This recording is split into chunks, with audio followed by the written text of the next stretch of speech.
I'm your host, Rob Carbone. This is BD4. Here's Barrett, some shake and bake, gets a three. Stands alive in the crowd.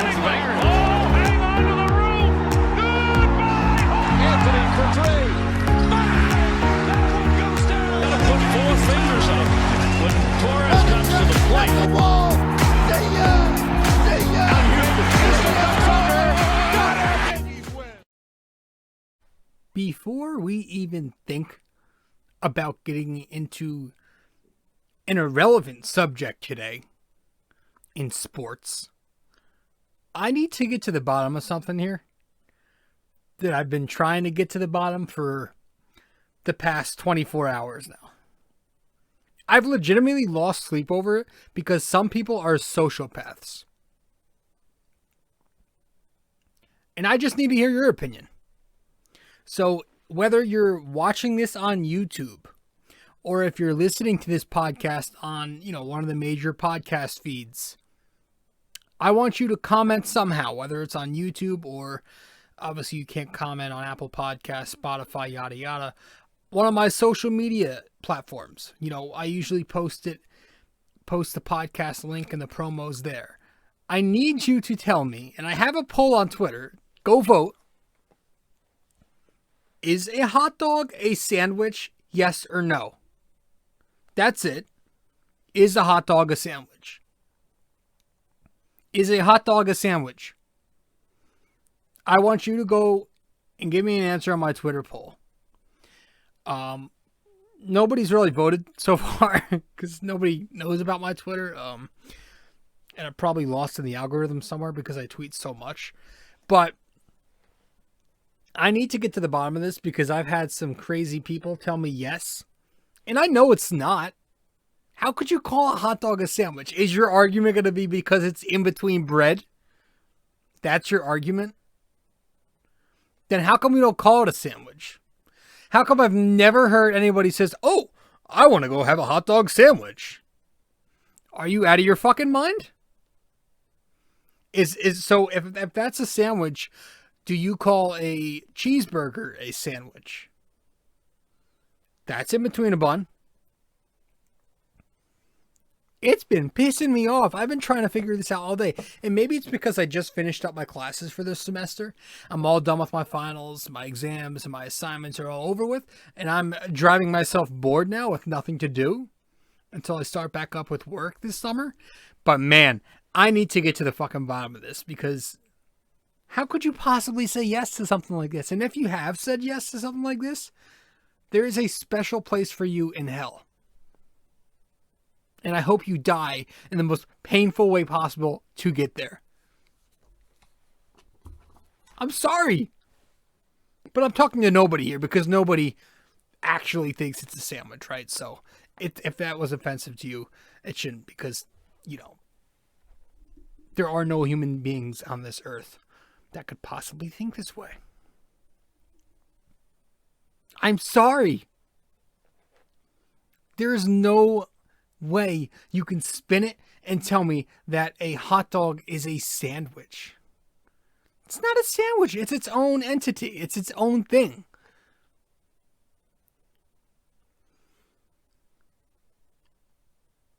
I've had an overwhelming favor so far just asking around. The favor has been that no, it's not a sandwich. But I've had a few idiots, to be honest with you. I've had some people that I've had to cut off in my life. Some ex-friends that we will call them now. No way is it a sandwich. That's a weak argument too. It's in between buns. It's like the whole is water wet thing. Of course it's wet. It's water. What, are you going to tell me it's not wet? The people who say water isn't wet are the same exact people who say a hot dog is a sandwich. Water is wet. You can feel water. It's wet. When you feel water, your hands are wet afterwards because you're touching wet. You're touching water. Don't tell me water is not wet. When you go inside of a pool of water, You're wet when you come out. Why? Because the substance you were in was wet. It's water. Water is wet. Water is what makes wet. So water is wet. Water is wet, and a hot dog is not a sandwich. How's everybody doing? I'm your host, RJ Carbone. This is episode 248 of the podcast tonight. Welcome to BD4, where there's no better way to get your Yankees and Knicks analysis.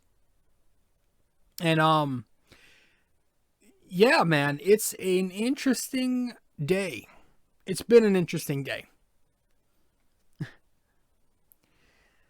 I don't know how I came about that, but I guess I don't know. I really don't know now. It's been on my mind so long, and I've been thinking about it so much and been so frustrated with some of the answers I've been getting that it's become lost to me how I even stumbled upon this subject to begin with.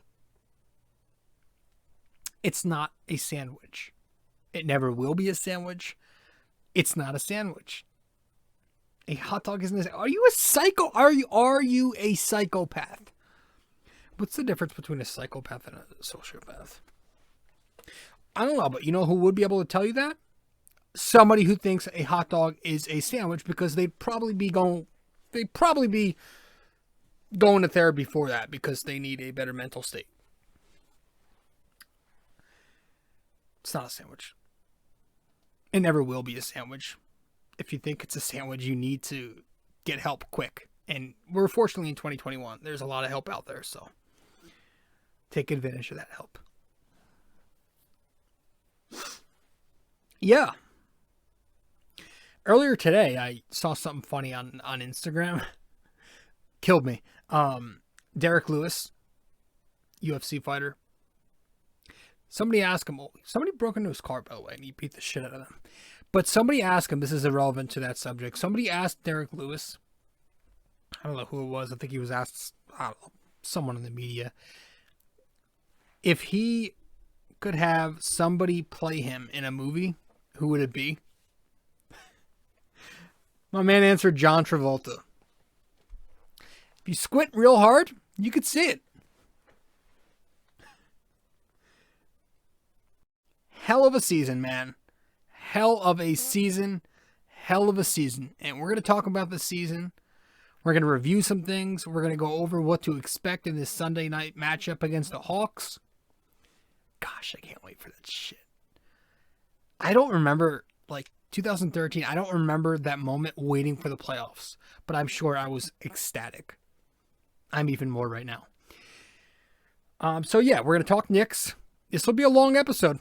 Got a lot to discuss, obviously, being it's the final podcast of the regular season. So the Knicks end the season high. Look ahead to Sunday, and we're going to get to our final report card. And the underachieving, boring Yankees who, picked up a win tonight. Hopefully they take 3 out of 4 this series. I will not accept this split after they failed to sweep Baltimore in 3. A minor league squad, and Texas is not much better. They were on a 6-game losing streak before they headed into this series and beat us. But we did win tonight. Hopefully we can take the remaining 2 as well. But as for the Knicks, let's get to all that. Let's not waste further time. And when we get back, we'll head to break. And when we get back, we'll really briefly recap the final game of the regular season, which was the Knicks and the Celtics, or the G League Celtics. And after that, we'll start discussing, reviewing things on how the season went and such. So that'll be that. Water is wet. A hot dog, not a sandwich. If you believe so, get some help. Be right back.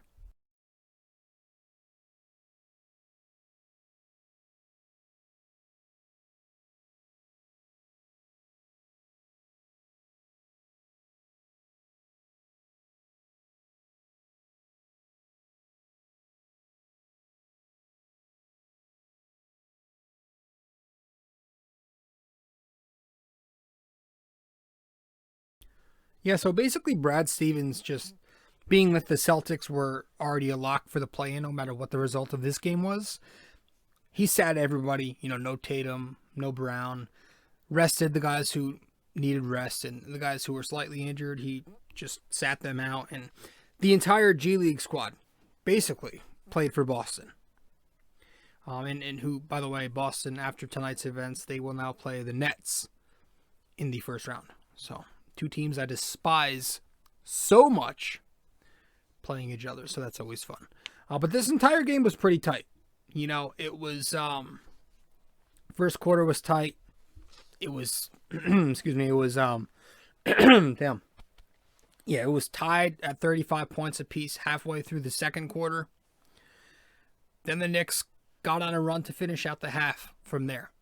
They went on a 19-4 run. They were forcing a couple of turnovers. RJ Barrett and Julius Randle were swishing and dishing. Got some great defense by Nerlens Noel at the rim and in the passing lanes. Stole one off of a pass to Taco Fall in the post. And then with under a minute left, you had Noel blocking. What's his name? Sorry, I got something popping up on my screen here.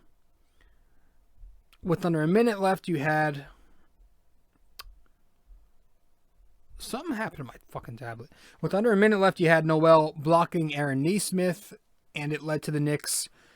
It led the Knicks on the break, which Rose slowed it down, got them into a half-court set, tossed it to Julius at the top of the key, posting up. And from post up, Randle kicked it to Reggie in the corner, open for three. That was the final make of the half for both sides, and the Knicks went into the break up 15 points, 54-39. Third quarter comes, and that's kind of the sign of bad things to come later. Knicks allowing more open threes for Boston. They attempted over 40 triples in the game. You had Peyton on that one offensive possession, though, where he basically mailed it the fuck in, and you could tell by his body language he was just slouched, pouting in the corner. His back was turned to the possession. Tommy Beer put it up on Twitter, the clip of it. It was ugly. You could see, and we're going to get into Peyton. We will. So the Knicks lost the third quarter by 3 points. They eventually pulled away in the fourth. They took a 17-point lead with 7 minutes and 38 seconds to go once Taj Gibson laid it in. But then they let their foot off the gas. They got lazy. They figured, all right, we wrap this up. Let's go home. Or they're already home, but let's finish this regular season up and wait for the Hawks to come on Sunday. No, they got lazy. And they let Boston get right back in it. They started overcommitting, and that left them susceptible to open shooters on the perimeter. And, you know, Boston, a 15-0 run, cuts it to 3 points. A few possessions later, Derrick Rose is stripped by Waters, and he cuts it to 1 with a finish out in transition. Luke Cornett gets a fucking wide open 3, which would have made perfect sense if it did fall and tie the game with the way things were going. I feel like that was in the script and somehow it didn't happen. But Bullock finally hits a big baseline jumper. He gets the shot fake, and then he takes a step in, connects on the baseline mid-range. And while the Knicks offense sputtered from there, the jumper was enough because so did the Celtics offense. The Knicks locked down. Noel came through with another huge swat there at the end of the game, and that was that. The Knicks ended up pulling away by the skin of their teeth, through the skin of their friggin' teeth. But a win's a win, right? So you take it. You definitely take it. RJ Barrett had 22 points. 14 of those 22 came in the third quarter. He was scoring from all over the court. A lot of transition baskets. He was hitting the threes again, 2 for 4. Should have went to him more down the stretch. I don't know why we shied away from him and went back to ISO ball. Reggie was hot again. He started the game off 4 for 4 from downtown. Cooled off as the game went along, but another double-figure effort from him in the scoring category. And he finished the game well. He rebounded well. He played good defense. So even when the shot wasn't as hot, he was doing other things to contribute.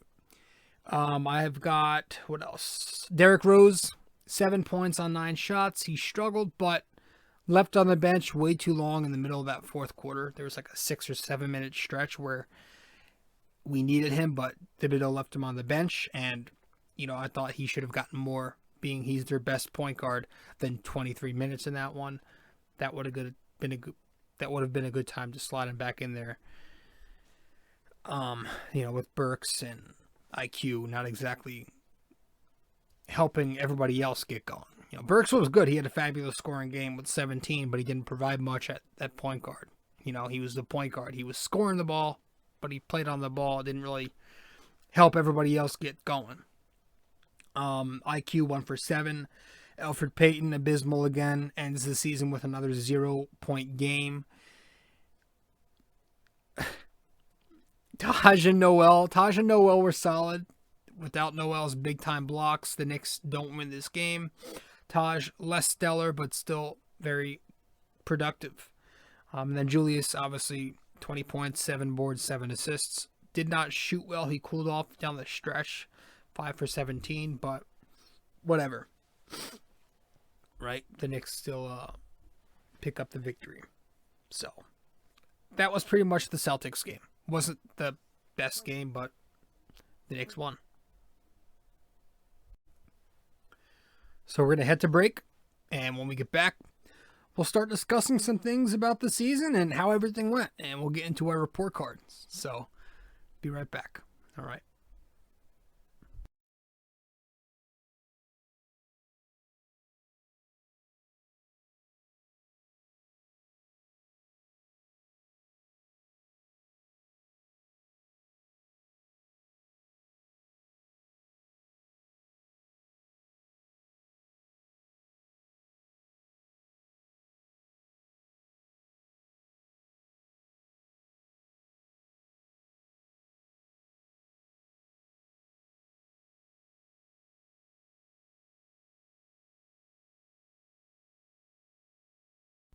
It's crazy because we came into this season as a team, as an organization, really, without an identity, right? And now we're leaving this season. Whatever we do in the playoffs, again, we're with house money right now. After the postseason, we're going to be leaving. Going forward from here on out, we'll have legitimate expectations. So it's going to be different. There's not going to be any more, small but mighty type of storyline.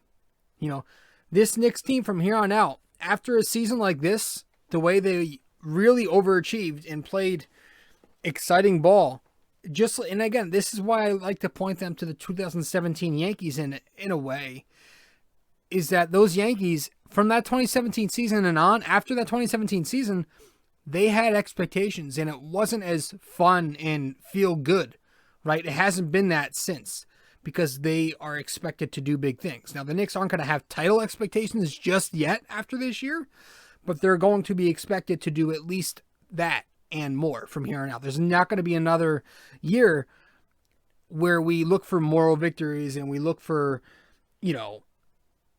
player development and things like that. No, from here on out, we entered this season without an identity, but now we've established an identity, is that we want to be contenders every step of the way from here on out. So that's one thing I want to point out. Like, Knicks fans, forget about that. From here on out, next season, there's going to be an expectation to do it again. And we need to remember that. We're going to have to, the Knicks are going to have to toughen up mentally even more so. And I think that, they know this. They know it's not going to be I guess I'm just trying to say, it's not, like I said, it's not going to be a feel-good story again. If they do it again, they're doing what they're supposed to do. That's the world of expectation, unfortunately. That's what's going to be happening. So look out for that. The media is going to expect things from them. Other teams are going to start adjusting and expecting things from them. So it's not going to be this small but mighty team who has overachieved. The Knicks are going to fucking have some expectations, which is exciting. It's good. It's good to have expectations. But yeah, the narrative heading into this year, crazy, right? We were expected, another tank season, looking at the lottery, hey, if they can just focus on player development and moral victories, and then 30 wins would be a nice idea. Maybe even, And here we are. We end up with 41 wins, 10 games above 500. 41 wins, which is more than the last two seasons combined, 38. And remember, this is a shortened season, 72, not 82. Amazing. We take the 4th seed. We've got home court advantage. And Madison Square Garden is waiting for us, and we're waiting for the Hawks. And MSG is no longer going to be a fucking place where you can, fuck around, and it's not going to be everybody's playground, again, as LeBron James like to say. And you're not going to be flipping bottles on the court, when you're on the bench. No, you're coming in here, you're going to face a tough, gritty, physical Knicks defense. A resilient squad.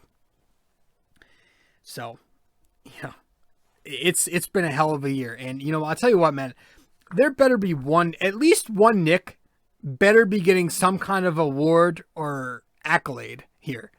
It's whether it be Tom Thibodeau getting the coach of the year, although you could argue Monty Williams, but I think that's more of a CP3 effect. When you look at what he's done, what he did to OKC, but if Tibbs doesn't win coach of the year, does Derrick Rose get 6th man? Something he said. Noel defensive player of the year, Randle most improved, all NBA, 3rd team. MVP conversation. He's an all-star already, but there needs to be an award given to one of these guys. Something is up. If Tibbs doesn't get coach of the year, Rose doesn't get a 6th man, Noel doesn't get defensive player, and Randall doesn't get MVP. If none of those things happen, if not even one of those things happen, something's up here, right? Something's up with the fucking, with the media doing their thing. And I don't know. It'd be a little fishy to me. But yeah, to have a season like this under Thibodeau feels great. It's just, how do you not give this guy a coach of the year? The media was calling this roster rudderless, clunky, bunch of misfits, this and that. They were ripping it, right? Etc. when Fizdale was canned. They made it seem like it was the Knicks' fault. And they threw him an entire pity party for months. And they gave him a job that summer on the jump because of it. They felt so bad for him. Poor Fizdale. Knicks bad. LOL Knicks. I hope they're remembering that right now when they have to vote for Coach of the Year. That same roster with a couple of additions, right? Alec Burks and some draft picks. But mostly it's a very similar roster. Tom Thibodeau has taken that roster and, again, has more wins with that roster in 1 year than David Fizdale had in his entire tenure here.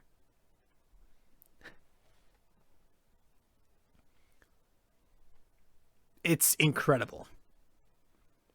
He's turned around Julius Randle. He's gotten RJ Barrett to look like a future all-star talent. Excuse me.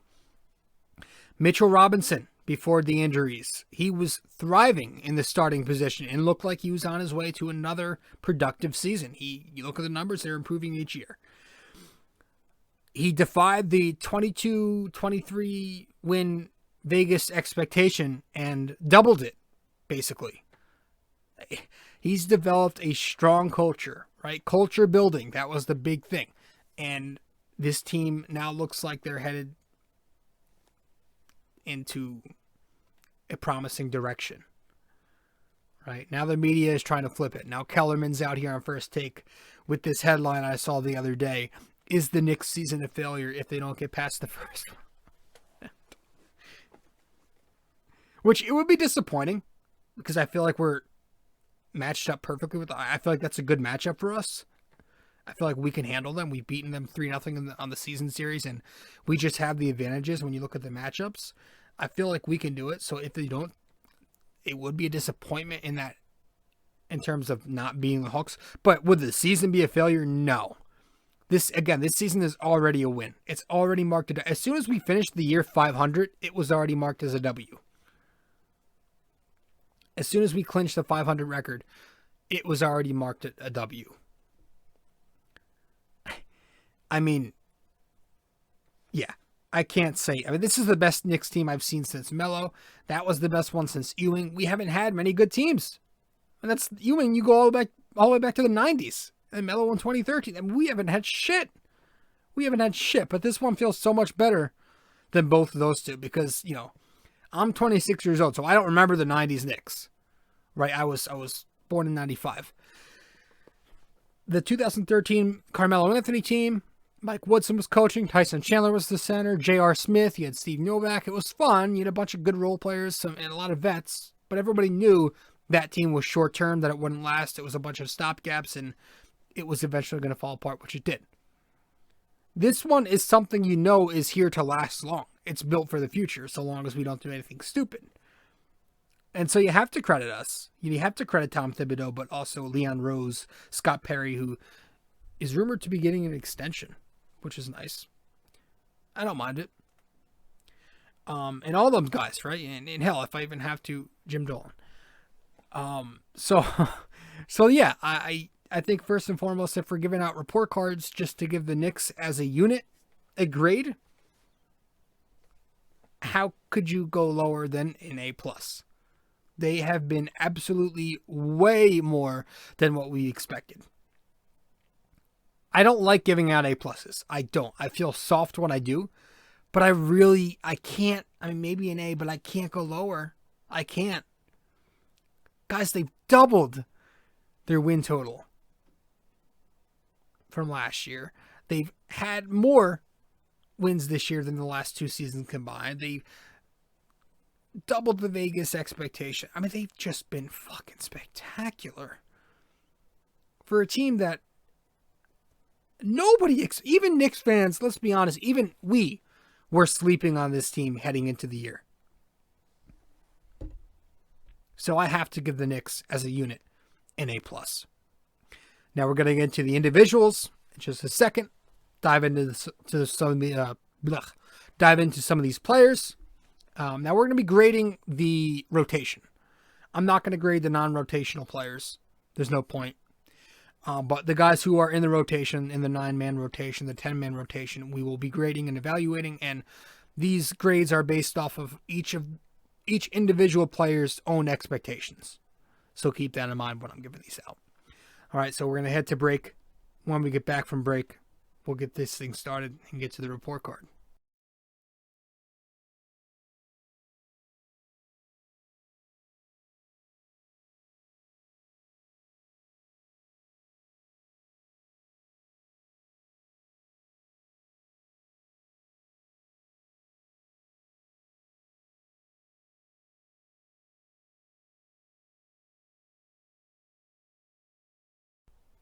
So we'll start with the highest grades and we'll work our way down to the lowest grades. It's on a scale from A+ all the way down to F. There's no F-, obviously there's F, and then there's plus, minus, and neutral for the grades D and above. So we'll start with the best and we'll work our way down to the worst from here. So A+. There's only one player on this roster who has an A+. And I think we all know who's got the A+. His name is Julius Randle, right? Randle deserves the A+. 24 points, 10 rebounds, 6 assists, 46% from the field, 41% from 3 on 5.5 attempts, and 81% from the free throw line on 6 attempts. Just a fantastic season, a career year by far across the board. But, he came into camp looking a lot more in shape, right? And once he started playing, you could tell. His conditioning is so much improved this season. His play on the court, he's so durable. He's been doing this for 40 plus minutes a night. He's been so productive. The jump shot, man, such an improvement in his jump shot. You talk about how incredibly efficient he's became as a jump shooter. He's making jumpers so smooth, so easily now. At the top of the key, on the elbow, at the free throw line, on the baseline, that turnaround J that he likes from the baseline.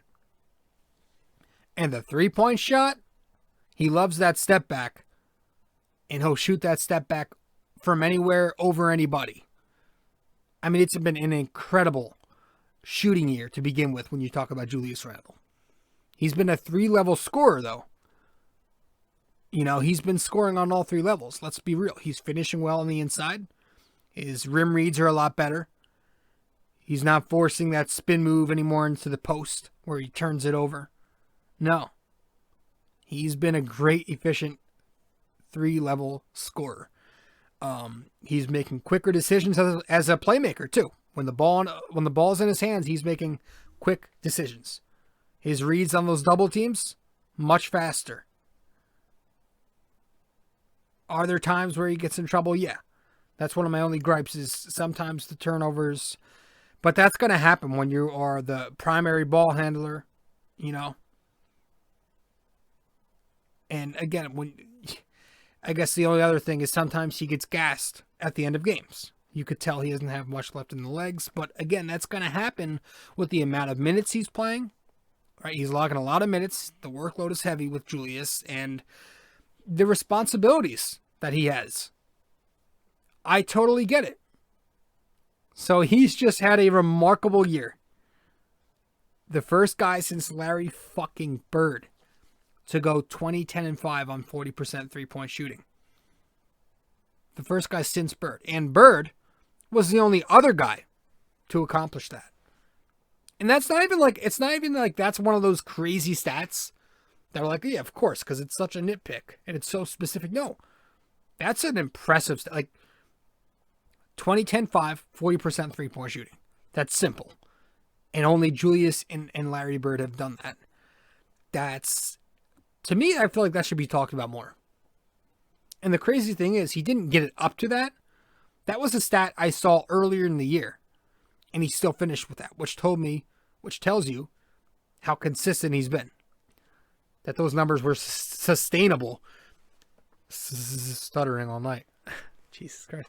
But those numbers were sustainable fucking all year for him. So I have to give Julius Randle the A+.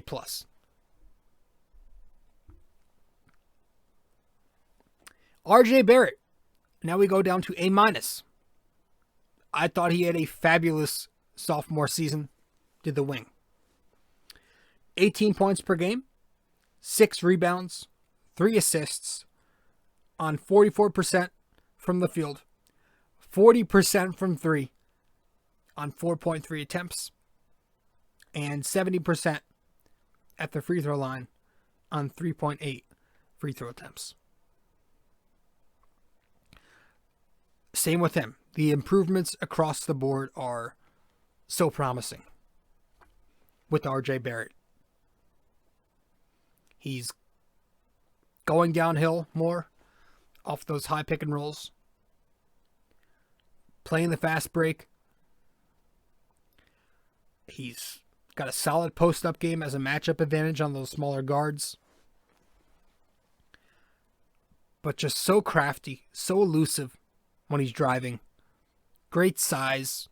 Absorbs contact so well with his upper body strength.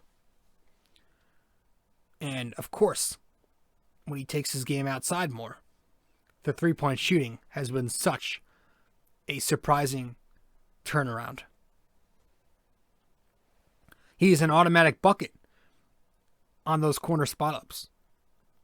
It's like, I don't want to say it, but it's Klay Thompson shit. It's been Klay Thompson shit for a while. He's automatic. And I can't believe I'm saying that. I still can't. Because remember that awful stretch earlier in the year? He was abysmal. If you told me then he was going to finish the year 40% on a decent volume, I would laugh in your fucking face. I remember then I was texting my buddy who was, is RJ going to be a bust, dude? And we were going back and forth like, I don't think so yet, but it's not promising. And, I don't even think he's going to be a great three-point shooter. All I want this year is for him to hit one of every 3, 33 to 35%, something along that line. He ends the season 40%, taking 4.3 per game. Awesome. And it's not just the scoring. The rebounding has been really really solid for a guard, wing, swingman, whatever the fuck you want to call him. That's been there. The playmaking has been very sharp. He's playing really good defense, too. That's also something that a lot of Knicks fans forget about that part, the defense. He plays solid defense. If there are things I want to ask him to work on, he does need to be a little bit more efficient inside the arc. He was only 45 or 46% on 2-point shots this year, which is bad.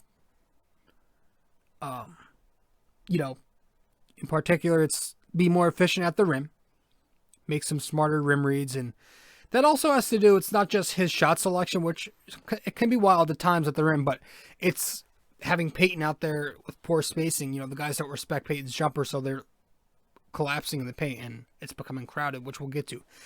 But, make smarter rim reads and maybe get better with his right hand. Right now he's got a left, but he doesn't have a right. It's been better, though. It's much better at his right this year than it was last year. And maybe develop a shot off the dribble, right? Work on that mid-range game. This way, you become more consistent when teams start running you off the three-point line. And, eventually defenses are going to start realizing that RJ is limited to those spot-up threes and doesn't really have a pull-up three or an off-the-bounce step-back three-pointer yet. So maybe eventually develop some kind of handle to where you could take it in the mid-range and pull up consistently from there. I think that's what's going to take his game to the next step. Expand his arsenal if he can get a mid-range. And maybe, some smarter decision-making when he's playmaking and passing at times. A lot of times you'll see him go across packed lanes and force a pass. But overall, man, it's a very solid, impressive sophomore season for RJ Barrett. 20 years old. You look at some of the players he's been compared to. Jimmy Butler, also, I love that comparison, by the way. He had a look at the start to Jimmy Butler's career. He wasn't a superstar out of the gate. Look at the start to RJ's career. 14 a night as a rookie. Jumped that all the way up to 18. And already a decent defender. So he gets the A-. I have one more A- here. And that's going to Derrick Rose. I mean, how could you not love what Derrick Rose has brought to this Knicks team? And excuse me if I do forget some things to talk about when we're talking about Rose, because there are so much things to love about him. But he averaged, and these are his numbers with the Knicks, so the Pistons are not included here, 15 points per game, 3 rebounds, 4 assists, 1.4 turnovers. And he did all that on 49% from the floor, 41% from the arc, and 88% on the stripe. 2.6 threes a night attempted, 2.2 free throw attempts a night. I feel so shitty for being very much against this trade. I'm not going to lie. I did not want this to happen. I was concerned. Another guard who can't shoot. Another guard who's going to get in the way of quickly. I jumped ahead. I'm not going to lie. I was dead wrong. But man, has he been such a big difference over Elfrid Payton at point guard. He gets this team running every time he's out there with his high-tempo style of play. The Knicks are always running when he's out there. And that's huge to keep up in today's game. As many possessions as you can. His shot creation abilities in 1v1, his playmaking, his dribble drive and penetration. I mean, constantly attacking the lane and either throwing up that runner he loves or some kind of acrobatic finish. Really tough finisher. Or if he's not scoring on the drive, he's kicking it out to open shooters. One of the leaders in points off of the driving kick this year. Or assists. Points generated It was a stat I saw on NBA.com. His pull-up game is great. The mid-range jumper, his three-point shot has been a pleasant surprise too. I did not expect him to keep shooting this well from three. It's not a ton, but he makes them. He makes them. His pick and roll, pick and pop game, very strong. Just a fabulous fucking addition to lead the second unit. He's got Obi Toppin to unlock some potential, getting him going on those leak outs.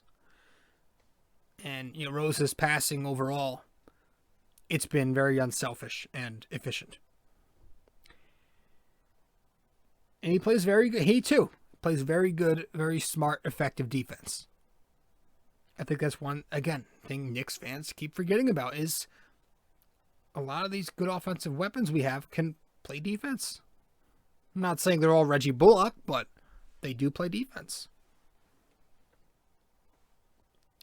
My only knock on Rose is it's not really on him. It's unfortunate that he's older and he's got a lot of wear and tear on the knees and on the ankles, so he tires out a bit at the end of games. But again, it's unfortunate. It's just one of those things. It's the thing that happens when you get older. But the stat that really stands out to me, the two stats that really stand out to me that I digged into his basketball reference page and not shocked, but really impressed. The Knicks are 25-10 when Derrick Rose is in that lineup. 25-10 is fucking good. If we thought 41-31 was good, 25-10 is well over a 50-win pace. And the second stat I found when digging into his basketball reference, 26 of the 35 games he's played in for the Knicks, he's had a plus-minus of 0 or better. 26 of the 35. 9 have been negative plus-minus. And you might not like that stat, but that's something that actually matches the eye test when you watch D. Rose play basketball. Sixth man of the year? I don't know. Maybe. I don't think he'll win it, but he should be in the conversation. Who's he up against? I know, Brunson, maybe. Melo. I've got Shake Milton, maybe, from Philly. Is he still with them? Yeah. Joe Ingles, Jordan Clarkson, Gallo, Portis, Bobby P. Bobby Buckets. The kid from the Raptors, Chris Boucher, who torched us a couple times. I don't know. I have to look at the list, but regardless, he's just been such a great, savvy veteran to have on this team. Great leader. The guys love him. Great for the clubhouse. The fans love him. He's a fan favorite. Derrick Rose, everybody. A-. So let's get to the B's and stuff. Let's head to break really quick. And when we get back, we'll start talking about who we've got for B+.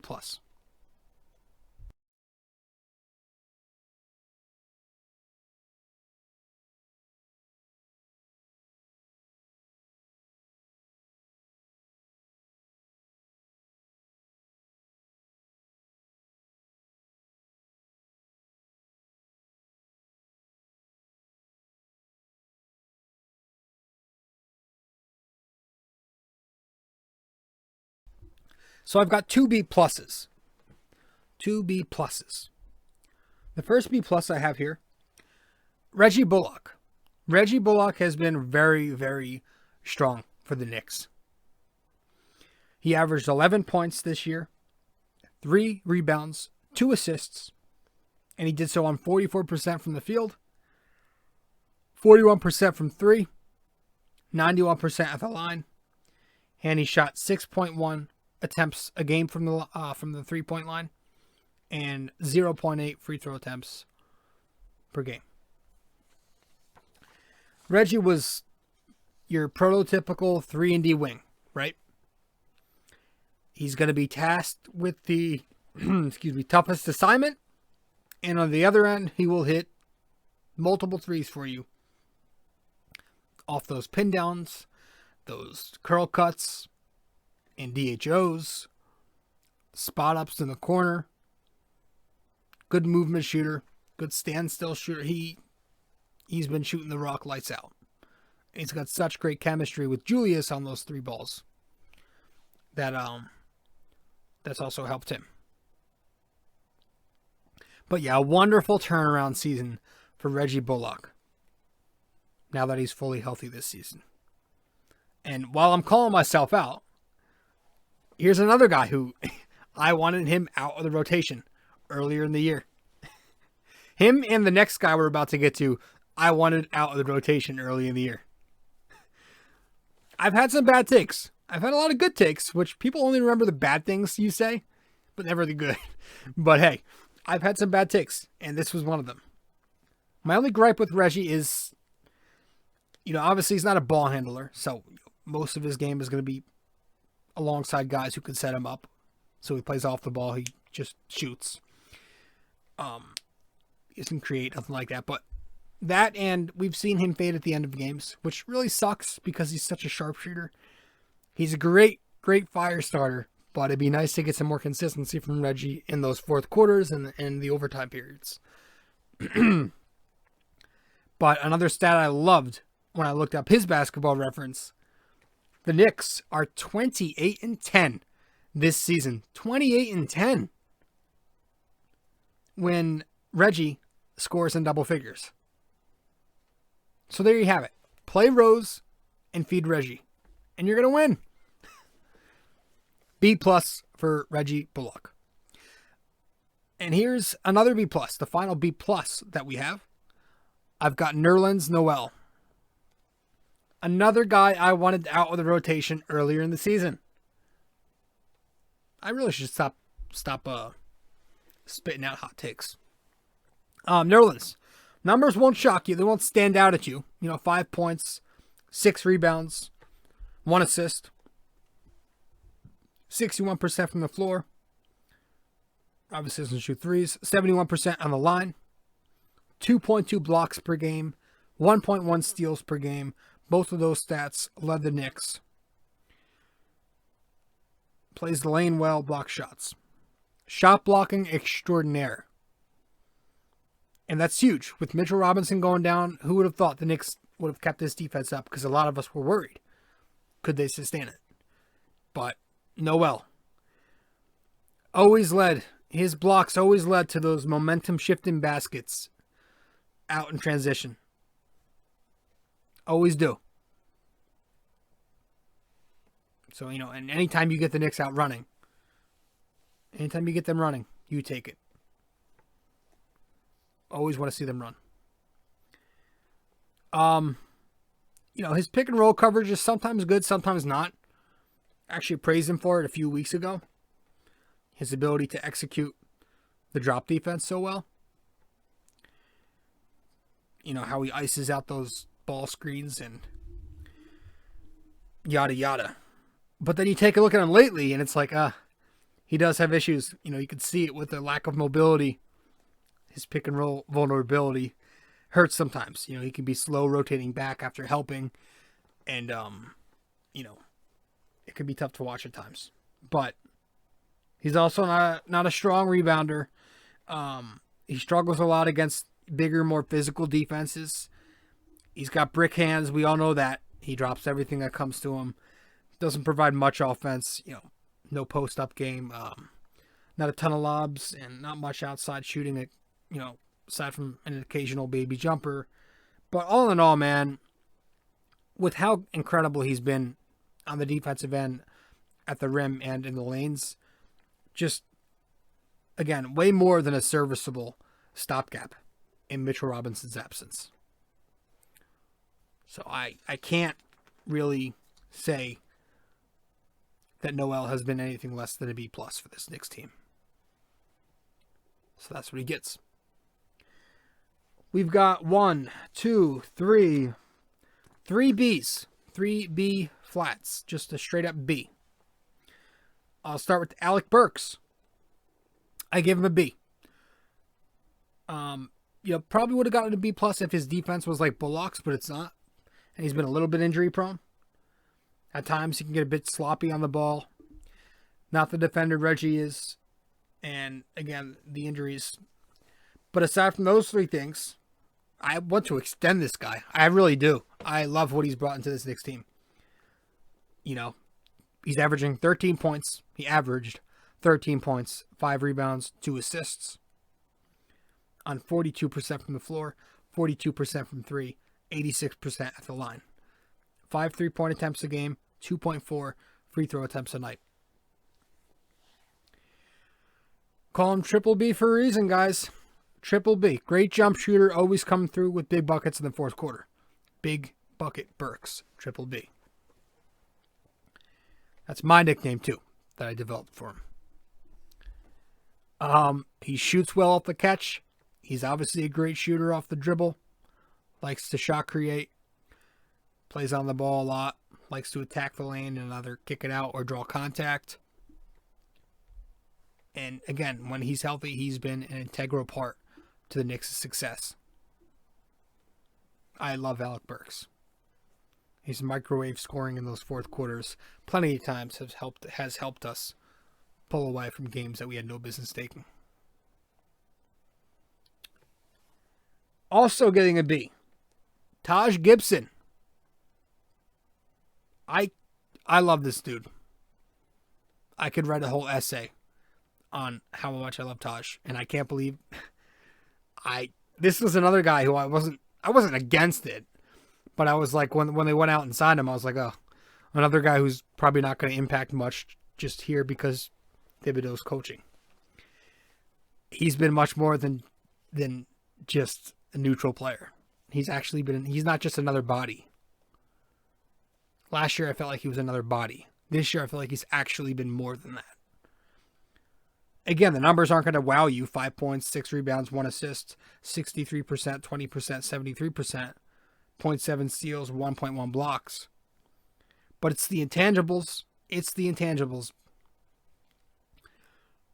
And I don't like calling him an intangibles guy because a lot of times I feel like that makes a player seem like they're less than they are.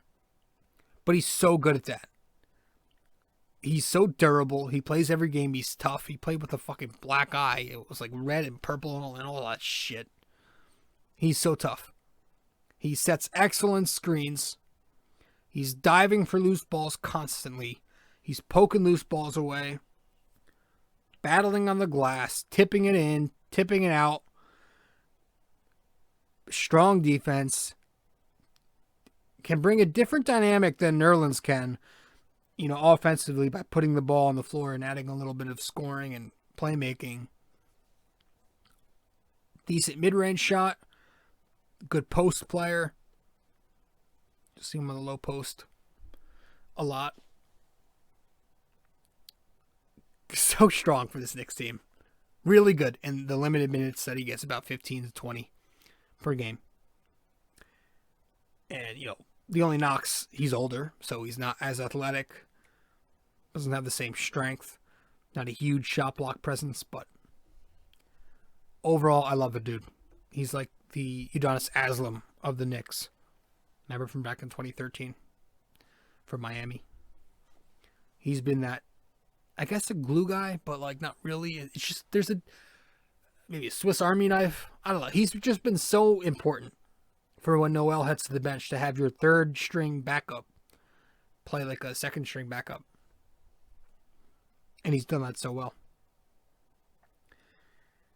Our final B, before we drop down to the C categories. Our final B, Emmanuel Quickly, of course. 11 points, 2 boards, 2 dimes, 40% from the field, 39% from 3, and 89% from the free throw line. Attempted 4.7 3-point attempts a night and 2.7 free throw shots a night. Spark plug off the bench. Momentum shifting threes with how timely they are. Always feels like he hits a 3 at the top of every fourth quarter. And he's got incredible range, right? Range that nobody... You have to have a lot of confidence as a rookie to take these shots. And he does it, and when he's on, it's so fucking fun to watch. Can it be frustrating? Of course. That's why his numbers are a bit inefficient. That's why he's been a bit inconsistent. Shot selection is an issue, right? But he was such a ridiculous presence for us, especially early on, before the consistency tapered off a bit. Just, oh man, he's been so good. Remember there were talks about him needing to start a point guard. That was before we brought in Rose. We're still starting Payton. But, quickly, solid B. He's been good. Despite he's been wildly, I was going to say maddening, wildly inconsistent. Still, needs some work on defense. His size makes it tougher to fight through screens, and playmaking needs some improvement. Kind of brings up that question, is he a 1? Is he a 2? The floater's good, but I still think he needs a mid-range jumper and maybe, a layup package to go, develop a nice in-between game. But, shoots off the bounce, can spot up. It doesn't really matter what position he is. He just goes out there and he balls out. I think he's perfect for that role. Now that we have an idea at point guard, we've got Rose to finish out the season, and, we're going to chase Lonzo Ball in the offseason. I think we could talk about quickly being the perfect scoring guard off the bench. And those are your Bs. We'll be right back, and we'll start getting to the Cs. We actually have a C and then a D- to wrap out the rest of them. And I think yeah. We'll be right back.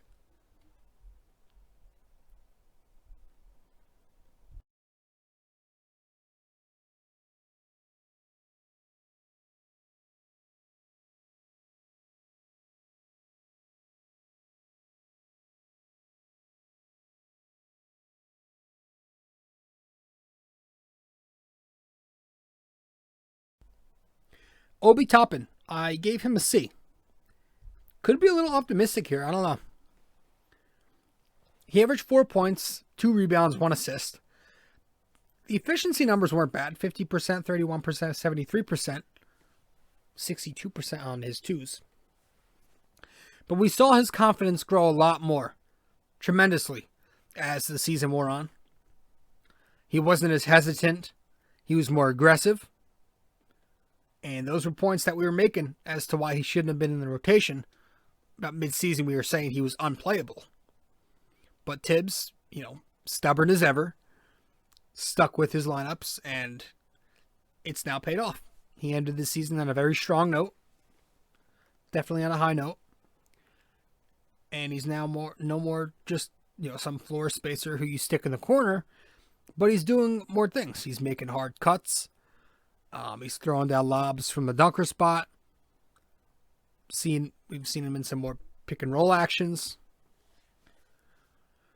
He hit that nice smooth step in, and then took that mid-range J off the glass against the Celtics in the finale on Sunday. That was cool. So we're seeing him become more comfortable in this offense,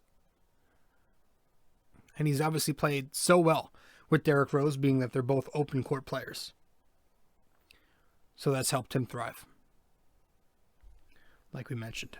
The defense, not as bad as we thought. He does need work on rotations, and, defensive positioning is an issue for him at times. But overall, not the season Knicks fans wanted, for sure, from Obi. But things change, right? Julius Randle panned out after all, so it doesn't hurt as much as it would have. Could you imagine if Julius didn't pan out and it would be a whole different storyline. The media will be talking about the Knicks drafting another bust in the lottery and blah blah blah, but Randle panned out, and we got a nice steal at the end of the first round in Emmanuel quickly. So it's just the way the season has gone, it's like everything has gone so well to where it's prevented anything from being a legitimate issue that gets major attention. If that makes any sense. So Obi gets a C. And then we get to the guy who's fallen all the way down to the D minus. I gave number 6 a D minus. I mean, yeah. Listen, I'm sure he's a cool dude. I really feel bad at times for ripping him so much because it's not, it's more Tom Thibodeau or whoever. Maybe it's Scott Perry. Maybe he's got nudes on Tibbs and that's why he's forcing them to play. Or maybe, Scott Perry is kind of forcing the hand here because he's a Perry pick after all. But I do feel bad. But he's not it. 10 points per game, 3 rebounds a night, 3 assists, 43% from the floor, 29% from 3, 68% at the line, attempts 1.6 threes a night, 1.7 attempts at the line. He's the least talented player we've had in a while, and he still plays every night.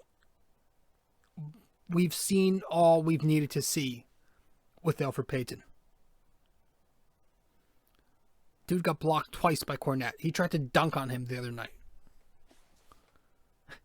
He gets blocked at the rim. He's missing floaters when he's attacking the lane because he's got tunnel vision and doesn't kick out to everybody else. He's got no jump shot, no offense outside of 3 feet. He slows the game down when he's in the half court. Full court even. He won't even run the full court. Doesn't even look up on the break. Ugh. Doesn't get everybody involved. RJ. Constantly shrugging RJ off. When he's wide open, they'll shrug him off. Get blocked. Take a bad 2-on-1 possession shot. He's even regressed as a playmaker, which was supposed to be the only decent part of his game. Getting into the paint and kicking it out. But even that's regressed, and it's just not there enough. And his defense, my gosh. I don't know why people even praise his defense. It's not good. Even Breen and Clyde have gotten tired of his lack of effort as the season has winded down.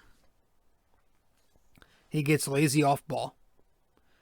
He gets lazy going around those screens. His pick and roll communication is poor. And him not recovering on those ball screens is always forcing our bigs to hedge in order to cut off the drive. And that leads to open shots down low in the restricted area. And back to his offense, when he doesn't have the ball in his hands, he's just standing in the corner and pouting. You could see it with his body language. We talked about it with Tommy Beer's tweet. Go look that up. But you could go back and watch a lot of these games. You could see it. He's just he's useless. When he's playing the 2, basically you'll have him in these lineups where he plays the 2 sometimes, and he's completely useless because he can't shoot. And he doesn't shoot and he can't shoot. And because of this, he's standing in the corner and defenses play off him. And they'll just crowd the paint because guys like RJ tried to drive, now driving into poor spacing because Elfrid Payton isn't respected as a shooter. He's not a floor spacer. And his men are in the paint, collapsing, focusing on Barrett because they know he's going to drive or somebody else will be driving and the paint's just crowded because you don't have a perimeter shooter out there. Or an existent weapon beyond 3 feet out there. We see it every fucking game, it feels like. But whenever he heads to the bench and either Rose or IQ or Burks step into the lead ball handling role, the Knicks pick it up immediately and they start playing better and they go on a run. Every single time that happens. Frank, Mitch, Rivers, Iggy, Knox, Pell, Theo Pinson, Jared Harper, DSJ even. All those guys, maybe I've missed a few. I gave NA. I didn't give a grade because they're either not around anymore or they're just simply not in the rotation. Although we will get to Frank a bit more later because I have a brief take on him. We'll be right back.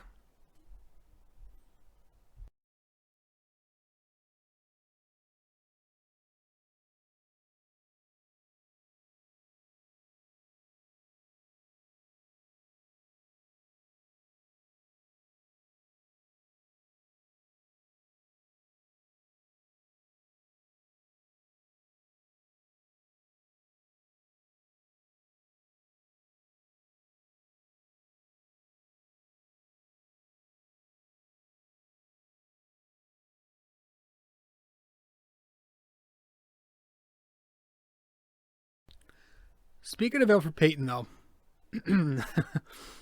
it brings me to this. Really briefly, before we end this and go to the conversation that you're going to listen to with Ryan and I. When we play Atlanta in this first round, you're looking at the guard rotation.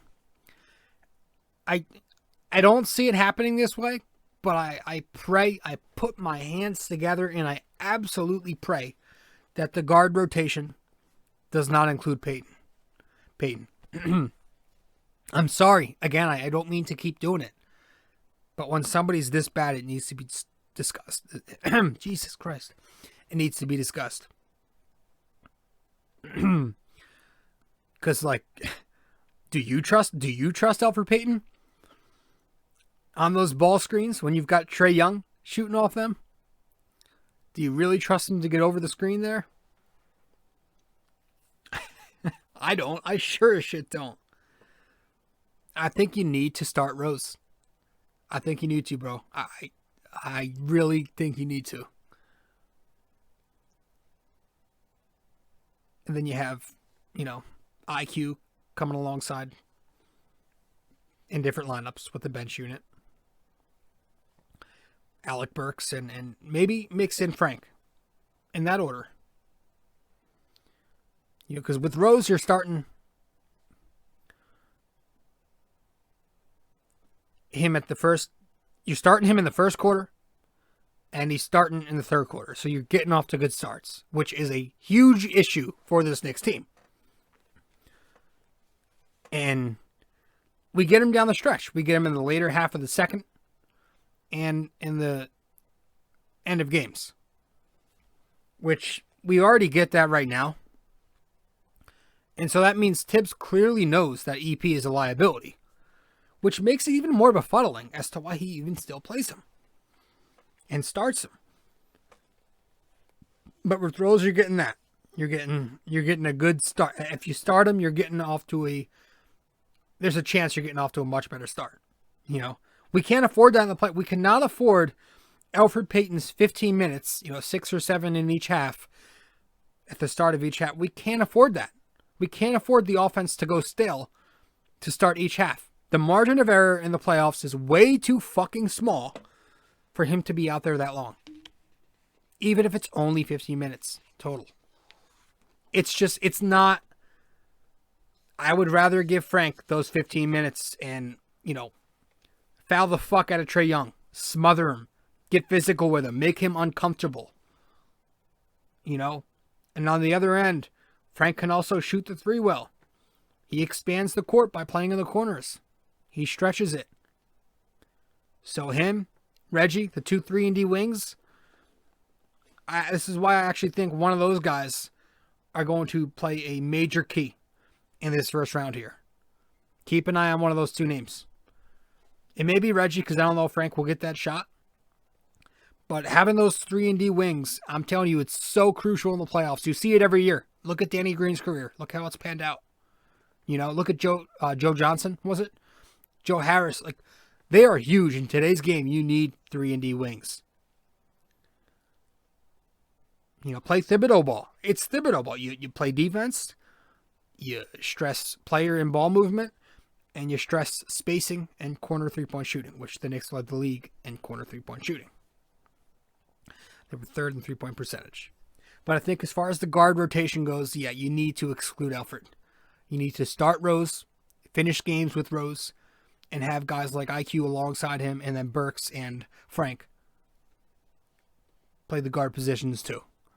But you can't have Elfrid Payton out there for 15 minutes against the Atlanta Hawks. That's just too harmful. You can't take that risk. You need to put the best product on the court. I just feel like Elfrid Payton doesn't bring the best product. I feel like lineups without him do. And you look around, don't want to go too deep into this because I don't want this episode to drag on for 3 hours. It's probably going to be 2. But Randle, I think, will have no problem on John Collins. I feel like he'll eat him. John Collins can't defend Randle. He can't defend in general. But like Randle dropped over 40 points twice on the Hawks this year, and in the one game he didn't, he was 2 points shy of 30. So Collins he's no Giannis, who, man, that would have been a nightmare because Giannis gives him tough times. You know, the Bucks they would send help early and they would send help all night on Julius, but I feel like against the Hawks he's going to be able to handle a body like John Collins. Tell you who I'm not exactly stoked about, though, is facing Clint Capella. You know, Clint Capella's the real deal. You know, last time Clint Capella faced us, he dropped 25 and fucking 22? That cannot happen again. I'll tell you that right now. That could not happen again.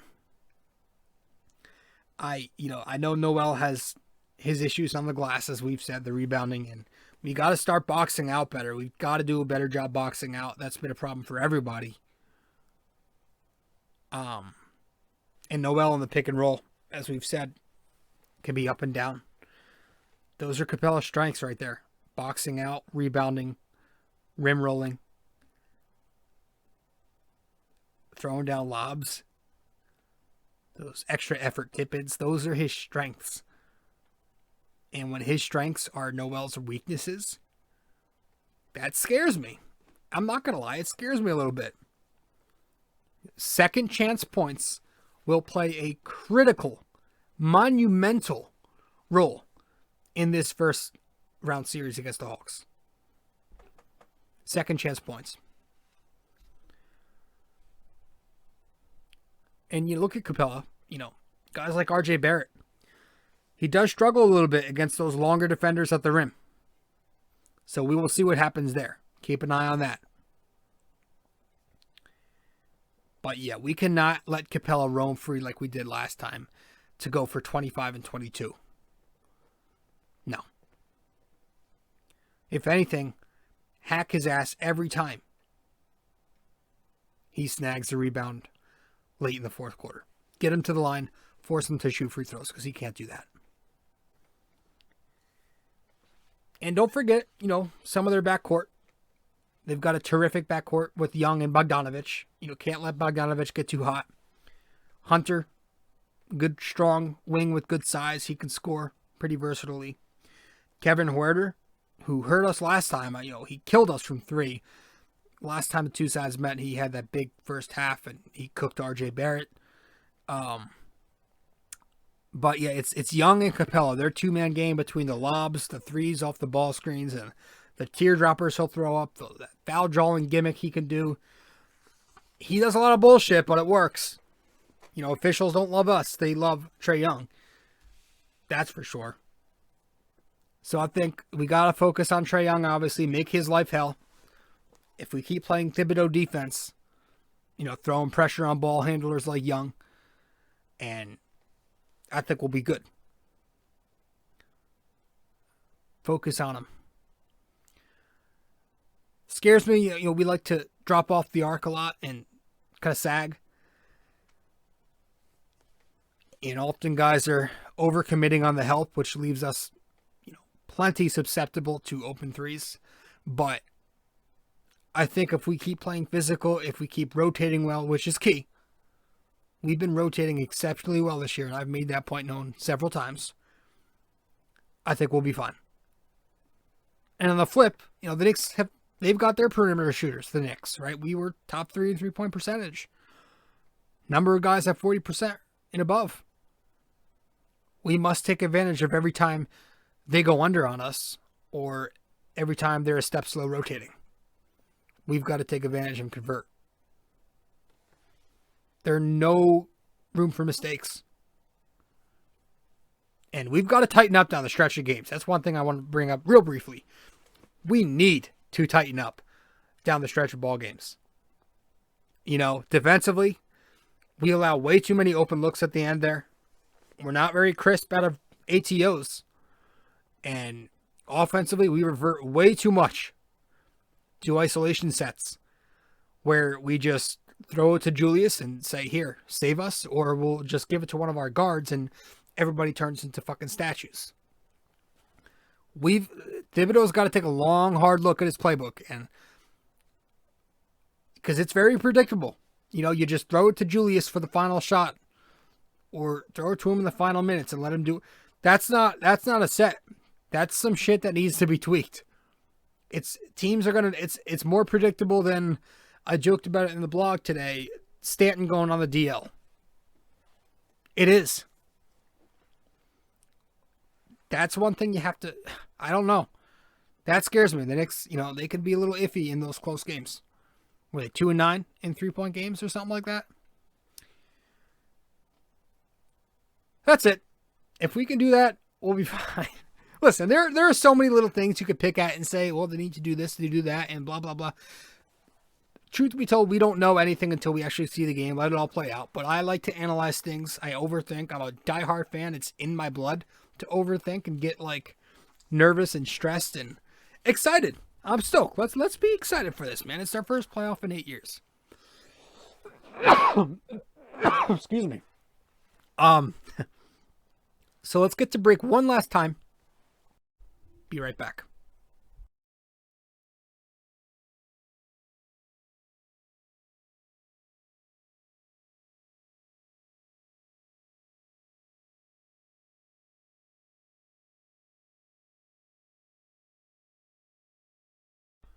So last time out in the NYK question of the day for episode 247. This is 248, but in 247 I asked you guys. We were talking Yankees. Who played Babe Ruth in the movie The Pride of the Yankees? And the answer to that question, Babe Ruth. Babe Ruth played Babe Ruth in The Pride of the Yankees. That's my thumbnail right there if you're watching the podcast and just saw me raise my arms up for no reason. Babe Ruth played Babe Ruth in the movie The Pride of the Yankees. Tonight's episode, our NYK question of the day for episode 248, brought to you by Anchor. Best way to make a podcast, go to the Anchor app or download the Anchor app or go to anchor.fm. I always fuck that part up. Julius Randle may very well get an All-NBA team this year. Good chance he makes the third team. But which Knick was named All-NBA first team the most times in franchise history? All right, so one last time. Julius Randle may get an All-NBA team this year. Which Knick was named All-NBA first team the most times in franchise history? All right, so let me know the answer on Facebook, Instagram, or Twitter, or just message me the answer once I publish this podcast on social media. Social media, you can comment the answer or message it to me whenever I post a promo or link. Guys, thank you so much. I appreciate you tuning in. Thank you so much for watching. Thank you for listening. I'm your host, RJ Carbone, and I'll see you next time. Ciao.